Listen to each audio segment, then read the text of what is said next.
இந்து கோயில்ல நடக்கிற திருவிழாவை சர்ச்சில் ஸ்டே பண்ணி பார்ப்பாங்கன்னு சொன்னா உங்களால நம்ப முடியுமா? அப்படி ஒரு ஊர் நம்ம தென்காசி மாவட்டத்துல தான் இருக்கு. கோயில் திருவிழா செம சூப்பரா நடக்கும். 10 நாள் திருவிழால நேத்து நடந்ததுதான் நல்ல பெரிய திருவிழா. இன்னைக்கு காலையில 11:30 போயிருந்தீங்கன்னு வச்சுக்கோங்களேன், 100-150 கெடா வெட்டுவாங்க.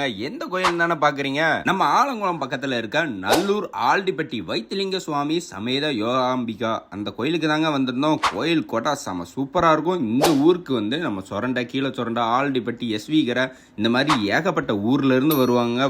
கிட்டத்தட்ட 2-3 நாள் கிட்ட கோயிலே ஸ்டே பண்ணி சாமி கும்பிட்டு தாங்க போவாங்க. அதுலயும் முக்கியமா நேத்து வில்லிசை மாதவி வேற வந்திருந்தாங்க. சூப்பரா இருந்தது. இந்த ட்ரெஸ்ஸை பார்த்தோன்னா துபாய் சேக் எல்லாம் உள்ள வந்து சுத்திட்டு இருந்தேன். செம பண்ணா இருந்தேன் அந்த பசங்களோட. மறக்காம நம்மள ஃபாலோ பண்ணிக்கோங்க.